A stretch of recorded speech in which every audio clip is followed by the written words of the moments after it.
السلام علیکم، کیسے ہیں آپ سب؟ جی تو کل آرام کیا ہے اور آج ایپیسوڈ دے رہی ہوں۔ کیسا لگا ضرور بتائیے گا۔ اب سے آگے بھی کچھ کپلز کے سینز دوں گی۔ آج کی ایپیسوڈ کیسی لگی ضرور بتائیے گا، کامنٹس اور لائکس شیئر ضرور کریں۔ تم میری ضد ہو، قسط 18 تحریر گل۔ ارتضیٰ خان اس کو سانس لیے دیے بنا ہی قابض ہوا تھا۔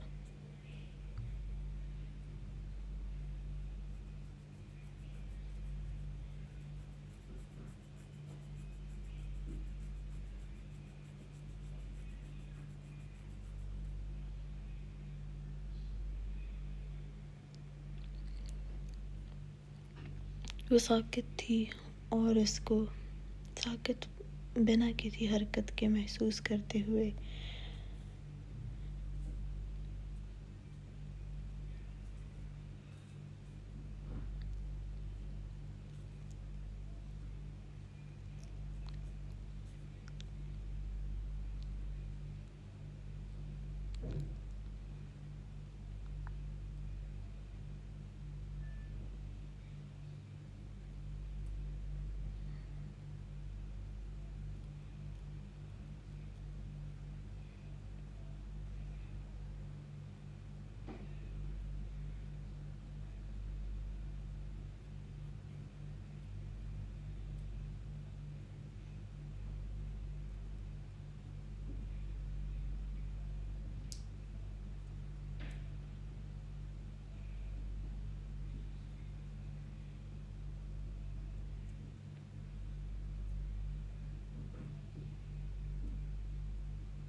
وہ جتنا بھی کوشش کرتا وہ اس سے دور رہے، لیکن جب بھی وہ دور ہوتی تب بھی اس کو غصہ آتا تھا کہ اگر نکاح کا شوق تھا اب دور رہ کر دکھائے۔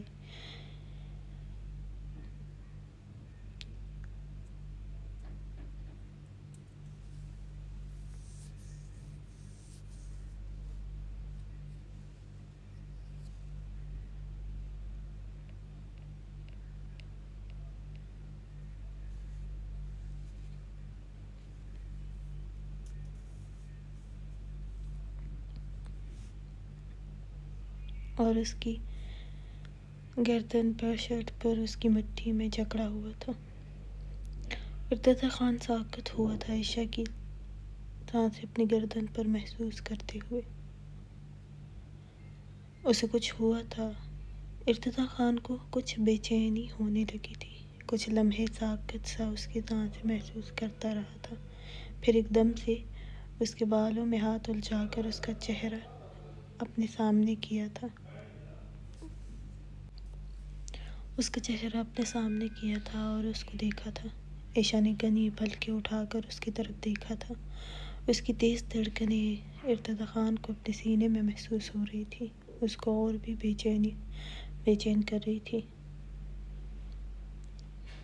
اس کے کپکپاتے پلکیں اور ارتضیٰ خان کے دیکھنے پر عائشہ نے نظریں اٹھا کر اس کی طرف دیکھا تھا۔ تمہیں خوشی ہوتی ہے کہ میں نہیں ہوتا ہوں؟ ارتضیٰ خان نے اس کے سر ضربوں کو دیکھتے ہوئے کہا۔ عائشہ نے اس بات میں سر ہلایا، پھر ایک دم سے نفی میں سر ہلایا۔ ابھی جو وہ اس کی سانسیں اٹکائے ہوئے تھا وہ اسی بات پر تھا۔ تم باہر جانا چاہتی ہو؟ ارتضیٰ خان کی بات پر عائشہ کچھ گھبرائی تھی۔ میرال خان کے بعد سے تو وہ باہر جانے سے ڈرتی تھی۔ نہیں جانا، عائشہ نے جلدی سے کہا تھا۔ کیوں؟ اس خوبصورت منظر میں تمہیں بھی باہر جانا چاہیے نا؟ کیا تمہیں یہ سب پسند ہے؟ عائشہ نے اس بات میں سر ہلایا تھا۔ تو جانا کیوں نہیں ہے پھر باہر؟ ارتضیٰ خان نے آہستہ سے اس کے لبوں کو دیکھتے ہوئے کہا تھا۔ میں بھی پھر راستہ بھول جاؤں گی واپس آنے کا، عائشہ نے اٹکتے ہوئے کہا تھا۔ ارتضیٰ خان اس کے چہرے کو دیکھتے ہوئے کہا، راستہ نہیں، کبھی بھی نہیں بھولنے دوں گا تمہیں۔ تم جس راستے پر نکلو گی منزل پر مجھے ہی دیکھو گی، تم جہاں جاؤ گی مجھ تک ہی واپس آؤ گی۔ اتنی آسانی سے تو تمہیں خود سے دور تو نہیں ہونے دوں گا، اتنی آسانی سے تمہیں راستہ تو نہیں بھولنے دوں گا۔ تم اب اپنی آخری سانس تک وہ ہر راستہ یاد رکھو گی جو ارتضی خان تک آتا ہے۔ تمہیں کل لے کر جاؤں گا تمہیں، اور مجھے اتنی بدنامی دینے والوں کو اب زندہ نہیں رہنے دوں گا، لیکن تمہیں بھی دکھاؤں گا وہ سب۔ جانا، ارتضی خان نے اس کے چہرے کو دیکھتے ہوئے کہا تھا۔ عشا اس کو ہی دیکھ رہی تھی، بلکہ جھکی تھی اور ارتضی خان گرفت سخت کی۔ عشا نے جلدی سے ارتضی خان کی طرف دیکھا تھا۔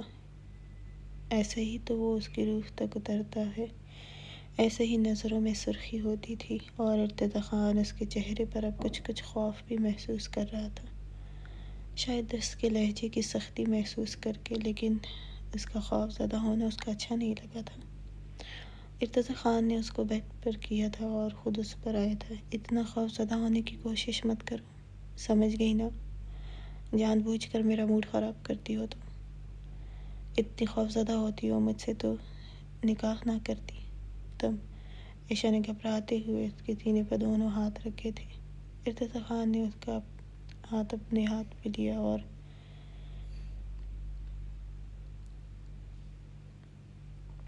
عشا نے سختی سے آنکھیں بند کی تھی۔ کچھ ہی دیر ہوئی تھی کہ ارتضی خان کے فون پر کال آنے لگی تھی، جس کی آواز پورے کمرے میں گونجنے لگی تھی۔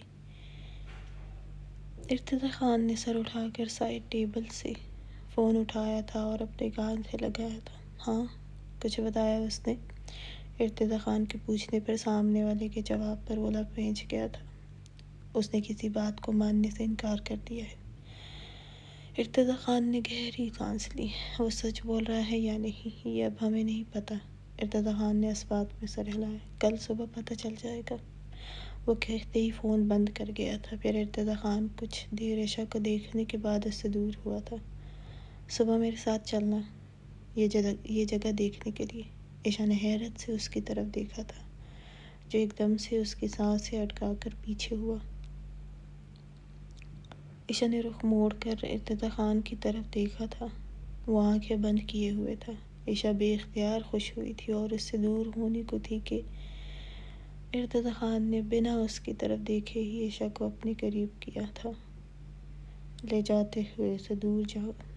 کہا، دور جاؤ گی تو پھر رات مشکل ہو جائے گی تمہارے لیے بھی۔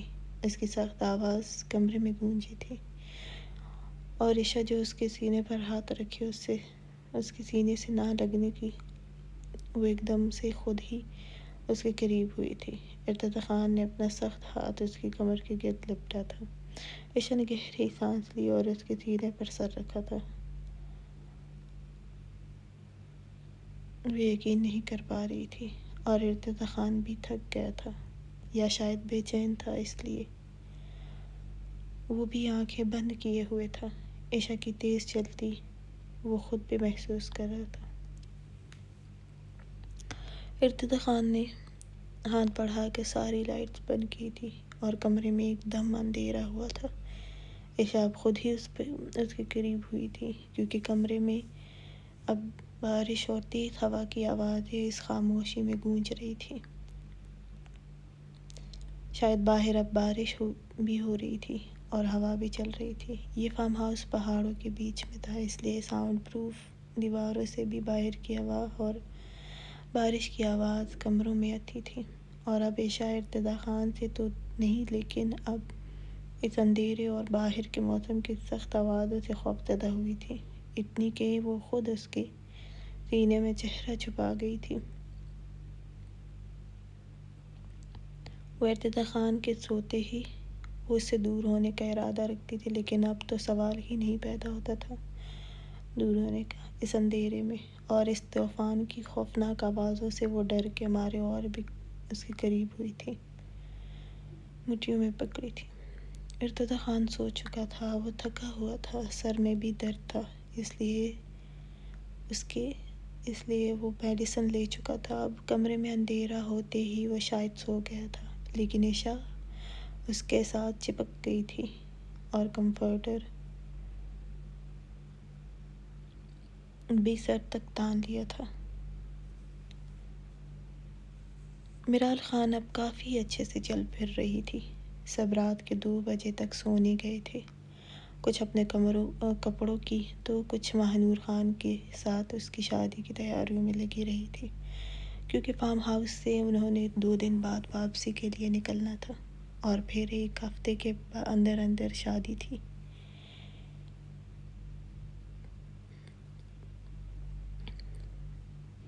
صائم خان کو پھر واپس بھی جانا تھا اپنے کام کی وجہ سے، اور ماہنور خان کو بھی ساتھ لے کر جانا تھا۔ ماہنور خان بے حد خوش تھی، لیکن صائم خان کو دیکھ کر لگتا تھا وہ نارمل ہے۔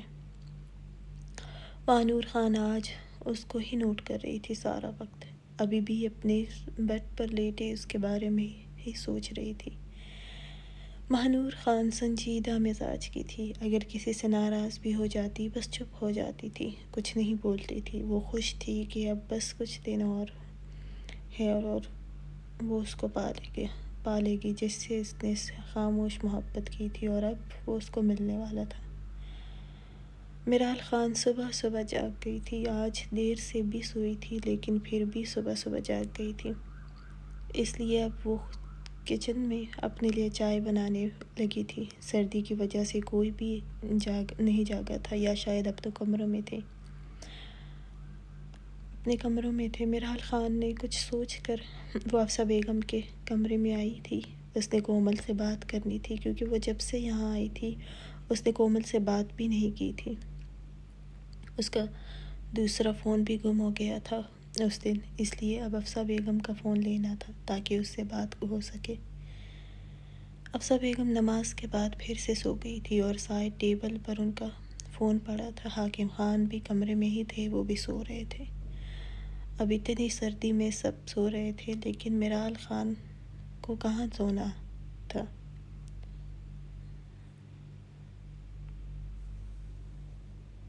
میرال خان نے فون لیا، واپس کچن میں آئی، اپنے لیے کپ میں چائے ڈالی اور ایک ہاتھ میں فون پکڑے وہ اوپر سے اسٹڈی روم کی طرف گئی تھی۔ کچھ وقت وہ اب اسٹڈی روم میں رہ کر گزارنا چاہتی تھی۔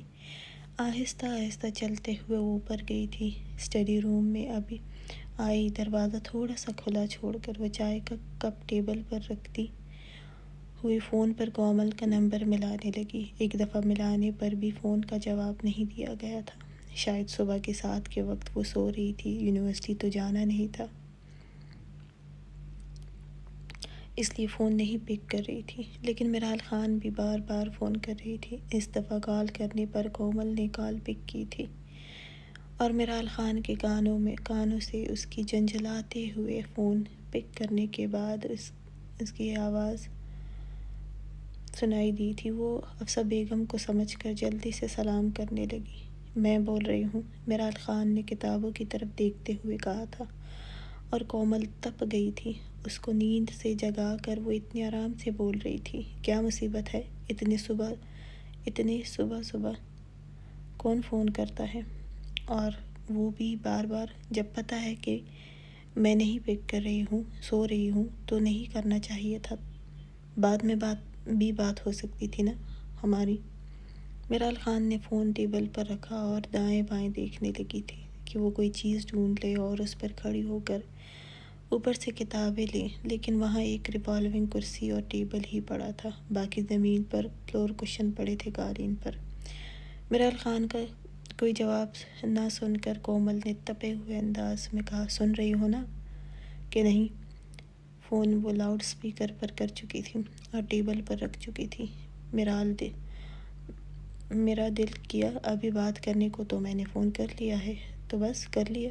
اب ساری رات کافی نہیں تھی تمہارے لیے سونے کے لیے، یا پھر رات تمہیں اپنی ان سے بات کرنی ہوتی ہے؟ میرال خان نے کہا۔ کومل کچھ لمحے خاموش رہی، پھر بولی، اچھا بتاؤ کیوں فون کیا، اور کہاں ہو اس وقت؟ کیا وہیں پہاڑوں میں، یا واپس آ گئی ہو؟ میرال خان نے ریوالونگ کرسی اپنی طرف کھینچی اور اس پر کھڑی ہونے لگی۔ ہاں، ابھی بھی ان فضول پہاڑوں میں ہوں، بورنگ جگہ، صرف نقصان ہی دیا ہے۔ آخری بات پر میرال خان بڑبڑائی تھی، کیا سمجھ نہیں آیا، کیا بولا تم نے؟ کومل کو اس کی بڑبڑانے کی آواز سنائی نہیں دی تھی۔ میں نے کہا ہاں وہیں پر ہوں یار۔ ابھی بھی میرال خان کا منہ بناتے ہوئے کہا تھا۔ مزے کر رہی ہو؟ میرال خان نے کرسی پر کھڑے ہوتے منہ بناتے ہوئے کہا۔ ہاں کر رہی ہوں کچھ تو۔ تم بتاؤ یونیورسٹی جا رہی ہو یا نہیں؟ میرال خان نے کہا ساتھ ہی کوئی کتاب دیکھی تھی۔ نہیں میں بھی نہیں جا رہی ہوں، میں تو خود ڈر گئی تھی۔ اب تمہیں تو پتہ ہے نا، بابا تو پہلے ہی اب اس یونیورسٹی کے حق میں نہیں ہے، اور اگر اب اس کے بعد میرا کسی بھی چیز میں نام آیا تو ڈائریکٹ شادی کر دیں گے اپنے اس جلاد بھانجے سے۔ اور بہرام سر کی وہ لڑائی والی ویڈیوز ابھی بھی گروپس میں ہیں، بلکہ سب بہت شوق سے ان کو ہی دیکھتے ہیں، یا یوں کہنا کہ سر بہرام خان کا تو کافی فیمس ہو گئے ہیں۔ کومل نے آخر میں مسکراتے ہوئے کہا تھا۔ میرال خان نے کتاب دیکھتے ہوئے کہا اچھا بس کچھ دن اور ہیں، پھر تو ماہ نور آپی کی شادی ہے، اس کے بعد پھر ساتھ جائیں گے۔ پریشان نہ ہو، یہ ویڈیوز بھی کچھ دن اور چلیں گی اور پھر سب ختم ہو جائے گا۔ بس اتنا شکر کرو کہ ہم اس میں نہیں ہیں، تمہارے بابا کو کچھ بھی پتہ نہیں چلے گا۔ میرال خان کی بات پر کومل نے پھر کہا ہاں یہ بھی ٹھیک ہے، اور اللہ کرے بابا کو کچھ نہ پتہ چلے۔ پتہ ہو پہلے ہی مورے کو اتنی ڈانٹ پڑی تھی میری یونیورسٹی کی وجہ سے۔ ویسے میں نے سنا ہے کہ باقی لڑکیوں نے بتایا کہ ہم دونوں کو ویڈیوز میں نہ لانا بھی سر کا کام ہے۔ کومل کی بات پر میرال خان تو اچھے سے جانتی تھی کہ بہرام خان ہی یہ سب کیا تھا۔ اچھا اور بتاؤ کام کے بارے میں، میرال خان نے بہرام خان سے بات بدلتے ہوئے کہا تھا۔ باقی سب جا رہی ہے، ہمیں کام کا کوئی مسئلہ نہیں ہوگا، کومل نے بتایا۔ اچھا یار پتہ ہے سر بہرام خان کو تو بڑا نام ہے یار، اور لڑکیاں تو جیسے دیوانی ہو گئی ہیں ان کی۔ اس دن جو کچھ ہوا انہوں نے کیا، بس اب تو ہر لڑکی ہی نہیں لڑکے بھی چاہتے ہیں دن میں ایک دفعہ ان کی بھی ایک کلاس تو بہرام سر لے۔ قسم سے ان کے تو بڑے ہی چرچے ہیں گروپس میں۔ تم نے نہیں دیکھا نا، لیکن میں نے دیکھا ہے یار۔ میرال خان کے ہاتھ بے اختیار رکے تھے۔ کیوں؟ اس میں کون سی بڑی بات ہے، وہ صرف لڑے ہی تو ہیں، میرال خان نے کہا۔ کومل کو شاید میرال خان کی یہ بات اچھی پسند نہیں لگی تھی۔ بڑی ہی فضول لڑکی ہو تم تو میرو، صرف لڑے ہیں بہرام سر تو پھر یونیورسٹی میں اس دن کے بعد داور خان کا پورا گروپ غائب ہے، تمہیں بچایا بھی ہے، کسی کو تمہارے بارے میں پتہ تک نہیں ہے، اور بہرام خان کا اتنا خوف ہے کہ شروع کے کچھ دن تو داور خان کے کچھ لوگ تمہارے بارے میں بھی پوچھ رہے تھے سب سے، لیکن بہرام خان کا خوف ہی اتنا تھا کہ کسی نے بھی تمہارا نام نہیں دیا تھا، اور تم کہتی ہو بس لڑے ہی تو ہیں۔ ہاں حامد خان ہی آتا ہے اور سنجیدگی سے اپنی کلاس لیتا ہے اور چلا جاتا ہے۔ لڑکیاں تو دیوانی ہو گئی ہیں سر بہرام کی، اور ویسے ہونی بھی چاہیے۔ کومل کی بات پر میرال خان نے بے اختیار کہا کوئی دیوانی نہیں ہوگی، شرم کرنی چاہیے اتنے خڑوس سر کی بھی دیوانی ہونا۔ کون سا؟ کومل کی ہنسی کی آواز آئی تو تم سر سمجھتی رہو میری جان۔ نورین سے رات کو بات ہو رہی تھی میری، وہ کہہ رہی تھی کہ بہرام خان جتنا غصہ کرتا ہے اتنا ہی اچھا بھی کرتا ہوگا، کیونکہ غصے کرنے والے بھی۔ وہ اس سے آگے بولتی کہ میرال خان نے کہا نہیں ایسا کچھ نہیں ہے، رومانس ان کے بس کا کام نہیں ہے، اپنی بیوی سے صرف غصہ کرنا اور آنکھوں سے ہی نگلنے کی صلاحیت ہے ان میں، اس لیے رومانس ان کے کام کی چیز نہیں ہے۔ کومل نے پھر ہنستے ہوئے کہا تم تو ایسے کہہ رہی ہو جیسے تمہارا شوہر ہو اور تمہیں سب پتہ ہو۔ میرال خان جو بہرام خان پر ہنس رہی تھی ایک دم ساکت ہوئی تھی، اور دل پتہ نہیں کیوں زور سے دھڑکا تھا اس کا۔ اس کو دیکھ کر ہی مجھے سمجھ آیا کہ اس جیسے خڑوس اور ہر وقت چہرے پر 12 بج رہے ہوتے ہیں، یہ ان کے لیے نہیں بنا ہے۔ میرال خان نے رخ موڑ کر فون کو دیکھا، لیکن اپنے پیچھے ہی سامنے کھڑے شخص کو دیکھ کر وہ گڑبڑائی اور توازن برقرار نہیں رکھ پائی۔ وہ گرتی کہ بہرام خان 2 قدم میں فاصلہ ختم کیا اور میرال خان تک پہنچا تھا، اسے بازو سے سختی سے پکڑا تھا۔ بہرام خان ہاتھ کے زخم کی وجہ سے ایکسرسائز تو نہیں کر سکتا تھا، لیکن اب وہ اپنی گرم ہوڈی پہنے بھاری شوز کے ساتھ باہر گیا تھا۔ کچھ دیر اس فارم ہاؤس کے 2 چکر لگا کر ہی وہ اس قہر برساتی سردی میں بھی پسینہ پسینہ ہوا تھا۔ وہ 5 کا نکلا تھا اور ابھی ہی واپس آیا تھا۔ پورا فارم ہاؤس خاموشی میں ڈوبا ہوا تھا، سب اپنے گرم گرم بستر میں تھے۔ وہ اپنے پورشن میں آیا، اپنے کمرے میں جاتا کہ اسٹڈی روم میں سے اس کی باتوں کی آواز سنائی دی تھی، کیونکہ دروازہ تھوڑا سا کھلا تھا۔ اس نے دروازہ کھول کر سامنے دیکھا تھا، میرال خان کندھوں پر چادر پھیلائے اور اس کی نازک کمر ہی اس کی طرف تھی، بالوں کی لوز چٹیاں کمر پر لہرا رہی تھی۔ ریوالونگ کرسی پر کھڑی، پاؤں پر ابھی بھی پٹی بندھی ہوئی تھی، لیکن وہ کھڑی تھی، اپنے ہاتھ میں کوئی کتاب پکڑے تھی۔ شاید اس کا رخ دوسری طرف تھا، اس لیے وہ نظر نہیں آئی تھی، لیکن بہرام خان فون کی طرف بھی متوجہ ہوا تھا، جہاں سے کومل کی آواز سنائی دے رہی تھی، جو اس کی ہی تعریفیں کر رہی تھی۔ ساتھ ساتھ میرال خان کا اس کو مذاق بناتے بھی سن رہا تھا۔ وہ سینے پر ہاتھ باندھے سخت چہرے سے اس کی پشت کو ہی گور رہا تھا۔ بہرام سر سے رومانس کی توقع کرنا دنیا کا فضول ترین کام ہے، میرال خان نے ہنس کر کہا تھا۔ میرال خان کو ایک دم مڑتے اور گھرتے دیکھ کر جلدی سے اس کو بازو سے پکڑا تھا۔ یار قسم سے میرو، اب لڑکیاں کہتی ہیں کہ کاش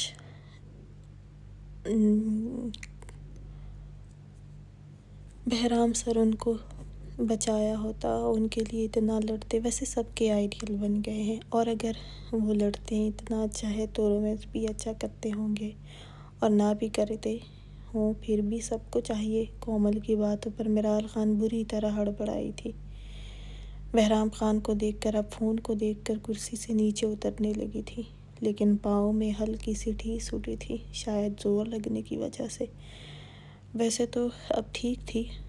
وہ بے اختیار بہرام خان کی ہوڈی پکڑی تھی اور گھبرا کر جلدی اترنا چاہتی تھی کہ کومل کی چلتی زبان روک لے، کیونکہ ابھی اس کی زبان کچھ حد سے باہر جاتی اور وہ بہرام خان سنتا۔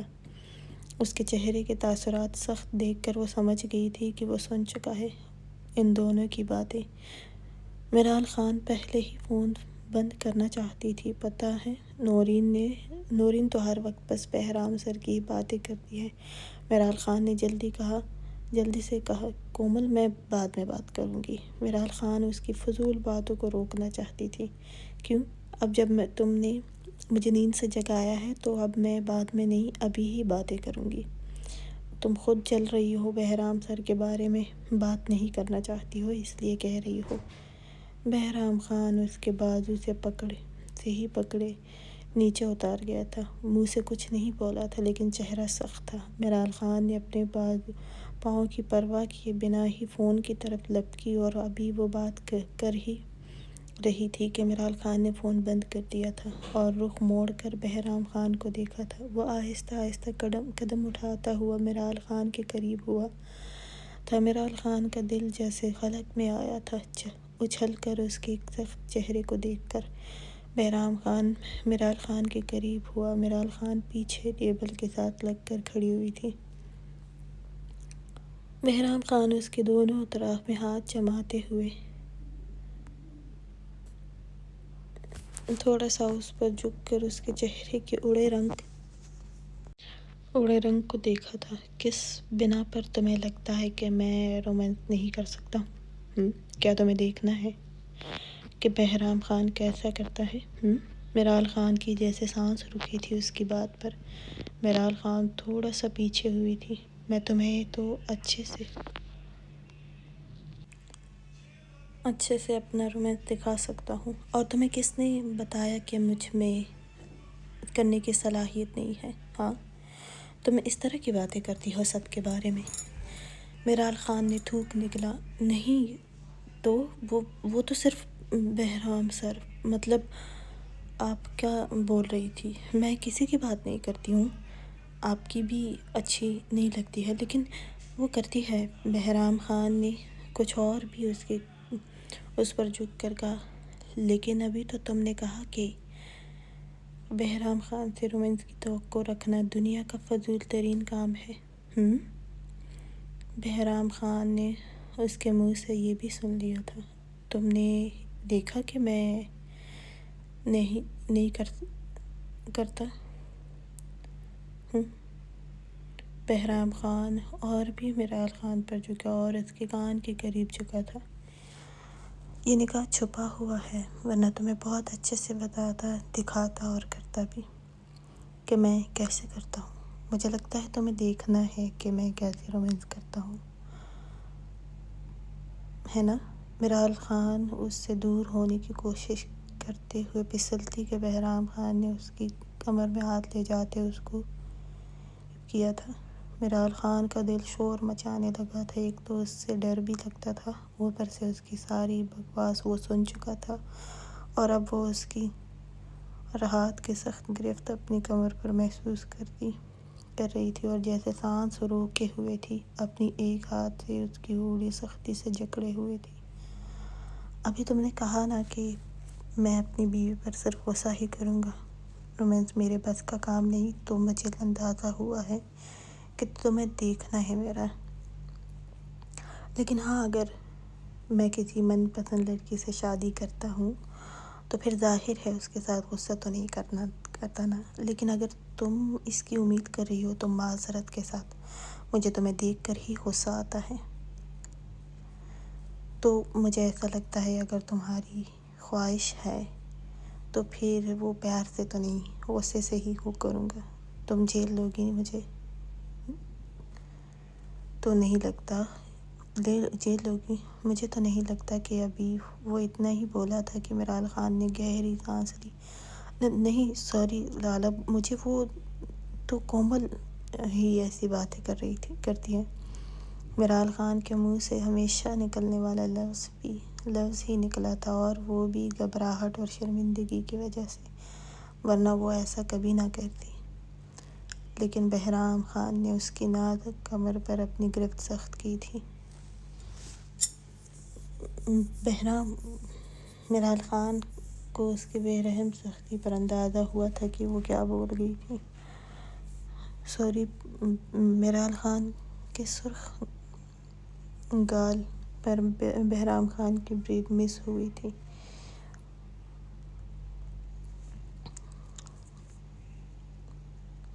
گلے میں گھبراہٹ سے گلٹی سے ابھر کر مدھم ہوئی تھی۔ اس کے وجود سے اٹھتی خوشبو میرال خان کو اور بھی گھبرانے پر مجبور کر رہی تھی۔ مجھے لگتا ہے کچھ دنوں میں تم نے ابھی تک نہیں سمجھا کہ میں کیا ہوں، لیکن کوئی بات نہیں، مجھے تمہیں سمجھانا بہت اچھے سے آتا ہے۔ وہ کچھ اور بھی اس کے کان کے قریب اپنے لب لاتا ہوا ایک لفظ پر زور دیتے ہوئے بولا تھا۔ سہن کر لے گی؟ جس دن تھوڑی سی بھی جھلک دیکھ لی نا تو پھر جان جاؤ گی، لیکن دیکھنا تو ہے تمہیں، اپنی یہ صلاحیت دکھانا تو ہے تمہیں بھی۔ اب میرال خان اس کے لب اپنے کان سے مس ہوتے محسوس کرتی بری طرح گھبرائی تھی۔ چھوڑے مجھے، سر زمل آ جائے گی۔ میرال خان نے جلدی سے اس کے سینے پر زور دیتے ہوئے کہا تھا۔ اس کو اپنا سانس رکتا ہوا محسوس ہوا تھا۔ اس کے اتنے بڑے وجود کو اپنے سے دور نہ ہوتے دیکھ کر بہرام خان کو اس کو گہری گہری سانس لیتے ہوئے دیکھ کر اس سے دور ہوا تھا۔ میرال خان نے بے اختیار گہری سانس لی تھی۔ بہرام خان اس کے سرخ چہرے کو دیکھ کر اس کی کمر سے ہاتھ ہٹاتا ہوا اس کے دونوں اطراف اپنے ہاتھ جماتے ہوئے بولا، بس میرا صرف اتنا سا ہی تمہارا یہ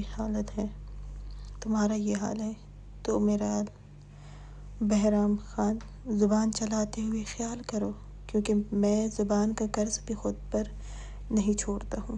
رومانس کیسے کرتا ہوں اب تو تمہارا حق ہے جاننے کا، لیکن تمہیں دیکھ کر صرف غصہ ہی آتا ہے، اور اگر میرے ایک جھلک دیکھ لی تو پھر یہ اٹکی ہوئی سانسیں وجود کا ساتھ چھوڑ دے گی۔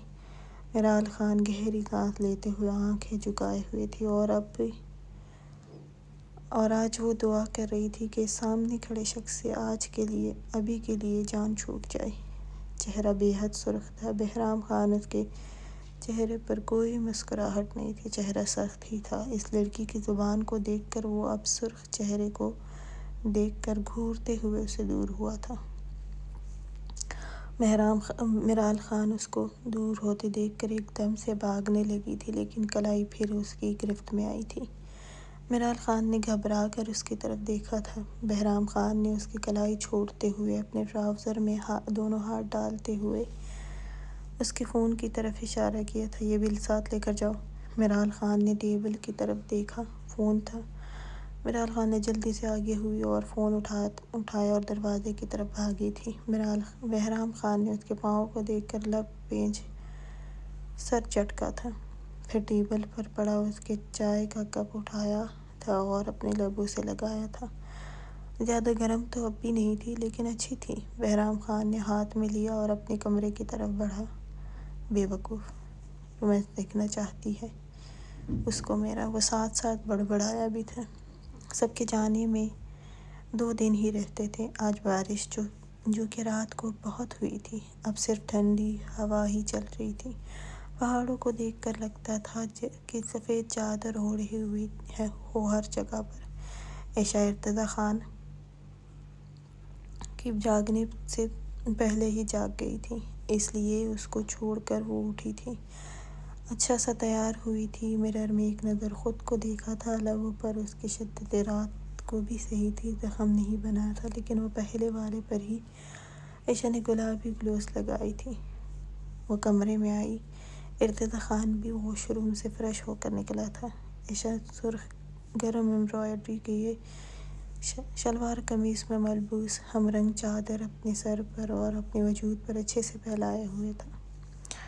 رکو، میں آتا ہوں، پھر چلتے ہیں، وہ اپنی بھاری آواز میں بولا تھا۔ عائشہ جو نیچے جانے کا سوچ رہی تھی، اس کی بات پر رکی تھی اور اس بات میں سر ہلایا تھا۔ کچھ دیر بعد ہی ارتضیٰ خان بھی سفید شلوار قمیص میں باہر تیار نکلا تھا۔ کندھوں پر سیاہی چادر پھیلائے وہ خوشبو بکھیرتے ہوئے آیا تھا۔ عائشہ نے ایک نظر اسے دیکھا اور بالوں میں ہاتھ پھیرتے ہوئے بولا، چلو عائشہ۔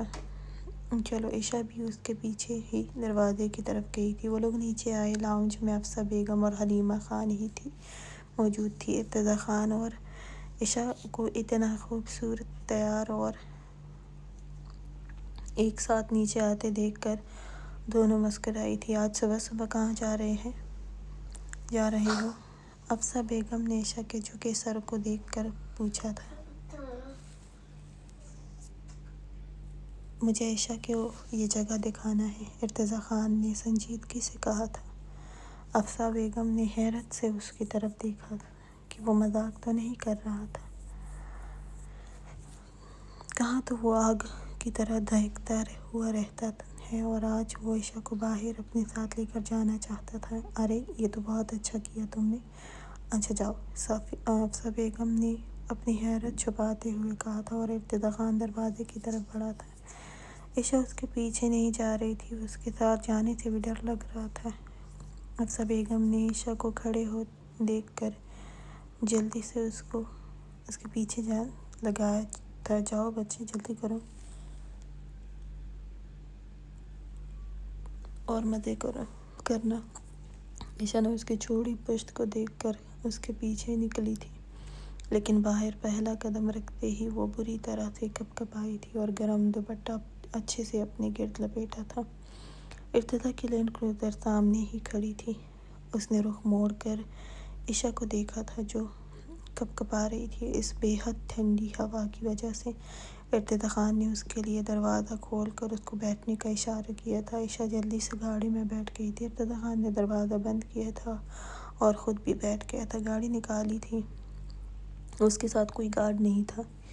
ارتضیٰ خان نے ایک نظر عائشہ کو دیکھا، وہ باہر کے خوبصورت مناظر دیکھ رہی تھی، چہرے پر کچھ خوشی بھی تھی۔ ارتضیٰ خان آدھا گھنٹہ ہی بنا کچھ بھی بولے گھر کے سامنے کھڑا ہوا تھا۔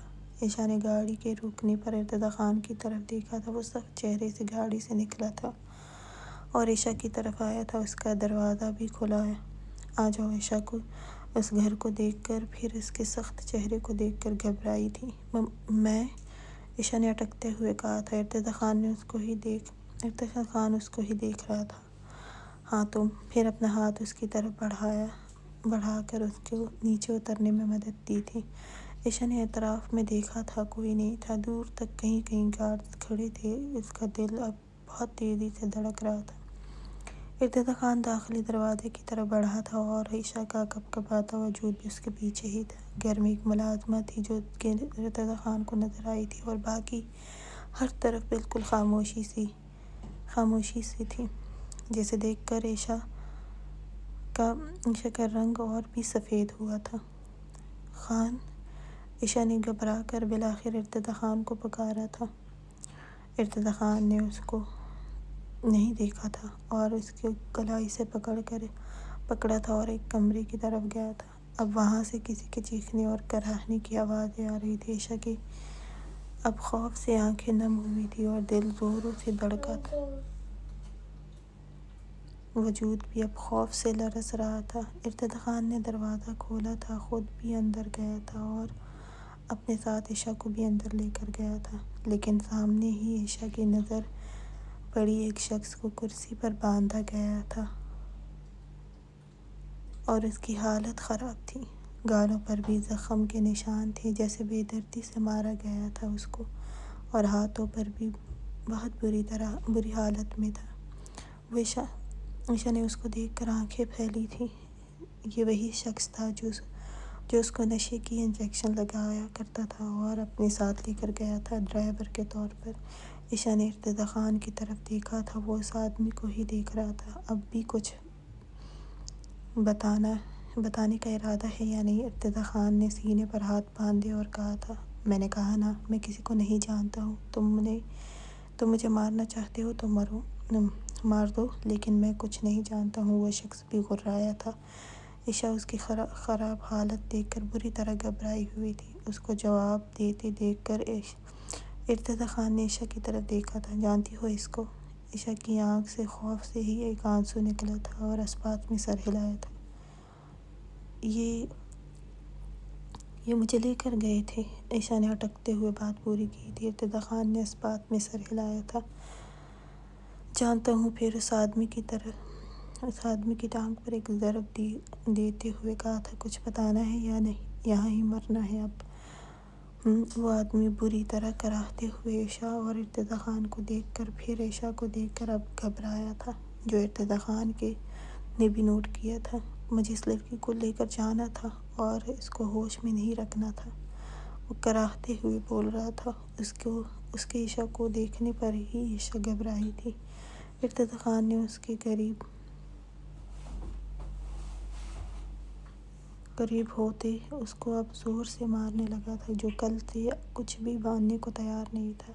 عائشہ یہ دیکھ کر اپنے لرزتے وجود کو لے کر کمرے سے بھاگی تھی اور چلائی تھی۔ ارتضیٰ خان نے پریشانی سے عائشہ کی طرف دیکھا تھا اور ارتضیٰ خان باہر جاتا کہ وہ بولا، میں نے اس لڑکی کو آپ کے بارے میں بتایا ہے اور اس کو آپ کے آفس میں لے کر گیا ہوں۔ اس سے آگے مجھے نہیں پتا تھا، اور نہ ہی ہے اس لڑکی کو تمہارے خلاف جب بھی ہوش میں ہوتی بتاتا تھا۔ وہ پھر سے کراہتے ہوئے بولا تھا۔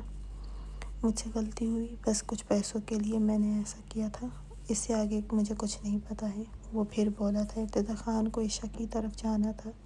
وہ اپنے آدمی کو آواز دیتا ہوا باہر کی طرف بھاگا تھا۔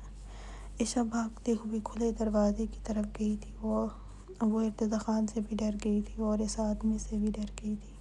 وہ سیدھا بھاگ رہی تھی۔ وہ کبھی پھسلتے بچ جاتی، لیکن وہ بڑی تیزی سے بھاگ رہی تھی۔ وہ اس جگہ کی پچھلی سائڈ کی طرف گئی تھی۔ بابا، وہ روتے ہوئے بول رہی تھی۔ وہ کافی دور بھی چلی گئی تھی۔ ایک دم سے اس کو رکنا پڑا تھا، کیونکہ سامنے ہی اس کو بھیڑیا غراتے ہوئے نظر آیا تھا اور عائشہ کو لگا اب وہ یہاں ہی ختم ہو جائے گی۔ اس کو اپنے وجود سے سانس نکلتا ہوا محسوس ہوا تھا۔ تبھی اس بھیڑیے کو اس کی طرف لپک کر آتا کہ پیچھے سے آتے ارتضی خان نے عائشہ کے بے جان ہوتے وجود کو تھاما تھا۔ عائشہ! ارتضی خان نے پکارا تھا۔ ارتضی خان کی آواز پر اس نے بند ہوتی آنکھیں کھولی تھی۔ وہ پریشانی سے اس کو دیکھ رہا تھا۔ عائشہ نے اس کی شرٹ اپنی مٹھی میں پکڑی تھی۔ ارتضی خان اس کی نم آواز ارتضی خان کے کانوں سے ٹکرائی تھی۔ پلیز مجھے جانا ہے۔ ارتضی خان اس کا رخ اپنی طرف کرتے ہوئے اس کے خوف سے بری حالت کو دیکھا تھا۔ ارتضی خان نے عائشہ کو دیکھ کر کہا، تمہیں تکلیف دی تھی تو اس کو بھی ملنی چاہیے۔ تمہیں اس لیے لے کر آیا ہوں یہاں کہ دیکھ سکو۔ وہ عائشہ کو دیکھ کر کچھ پریشان اور نرم لہجے میں بولا تھا۔ عائشہ نے جلدی سے اس کی چادر اپنی مٹھیوں میں جکڑی تھی اور اس کی طرف دیکھا تھا۔ مجھے نہیں دیکھنا، مجھے جانا ہے، عائشہ اب روتے ہوئے ارتضی خان کو التجا کرتے ہوئے کہا تھا، اور ارتضی خان نے اس کی خوفزدہ چہرے کو دیکھ کر بے اختیار اسے اپنی باہوں میں بھرا تھا۔ اس کو اندازہ نہیں تھا کہ وہ لڑکی اس شخص کو دیکھ کر ہی گھبرا جائے گی۔ عائشہ نے چہرہ اس کے سینے میں چھپاتے ہوئے اس کی چادر سختی سے جکڑی تھی۔ ارتضی خان نے اس کو واپس گاڑی میں بٹھایا تھا۔ اس کا وجود اب بھی کپ کپا رہا تھا۔ کچھ خوف اور کچھ سردی کی وجہ سے ارتضی خان نے اس کو کپ کپاتے دیکھ کر کہا، کیا ہوا تمہیں؟ ریلیکس، کچھ نہیں ہوا۔ کیوں بھاگ رہی تھی تم؟ ہاں، ارتضی خان کا دل بھی بے حد گھبرایا تھا عائشہ کو دیکھ کر۔ عائشہ نے اب بھی اس کی چادر اپنے دونوں ہاتھوں میں جکڑی تھی۔ سردی لگ رہی ہے مجھے، عائشہ نے نم آواز میں کہا تھا۔ ارتضی خان نے عائشہ کو اپنی چادر سختی سے جکڑے دیکھ کر اپنی چادر اس کے گرد لپیٹے اس کے قریب ہوا۔ ابھی ختم ہو جائے گی سردی بھی اور سب گرم ہو جائے گا۔ ارتضی خان کی بات پر عائشہ نے اپنے ہاتھوں میں اس کی شرٹ پکڑی تھی اور اپنی گھنی پلکیں اٹھا کر اس کی طرف دیکھا تھا۔ آنکھوں میں خوف تھا۔ ارتضی خان کچھ لمحے ہل بھی نہیں سکا تھا اس کو دیکھ کر۔ خان، مجھے ڈر لگ رہا ہے اب سے، عائشہ نے معصومیت سے کہا تھا۔ ارتضی خان نے بے اختیار جھک کر اس کے ماتھے پر شدت سے لب رکھے تھے اور عائشہ اس کا شدت بھرا لمس اپنے ماتھے پر محسوس کرتی ساکت ہوئی تھی۔ یہ پہلا لمس تھا جو عائشہ کو بھی اچھا لگا تھا اور وہ بے اختیار اس کو دیکھے گئی تھی۔ اب بھی ڈر لگ رہا ہے تمہیں مجھ سے؟ ارتضی خان نے اس کے سرخ چہرے کو دیکھا۔ عائشہ نے کپ کپاتی پلکیں جھکائی تھی۔ تمہارا ہر ڈر ختم کر دوں گا میں آج، بس یہاں کچھ دیر کے لیے بیٹھی رہو۔ عائشہ نے اس کو پھر سے جاتے ہوئے دیکھ کر بے اختیار اس کی طرف دیکھا تھا۔ آنکھوں میں خوف تھا۔ ارتضی خان نے جھک کر گاڑی میں ہیٹر آن کیا تھا۔ یہاں بیٹھو، انتظار کرو، کچھ نہیں ہوگا۔ ارتضی خان کی ہو تو کچھ نہیں ہونے ہوگا، ڈرو مت، وہ کہتے ہی دروازہ بند کرتا ہوا نکلا تھا۔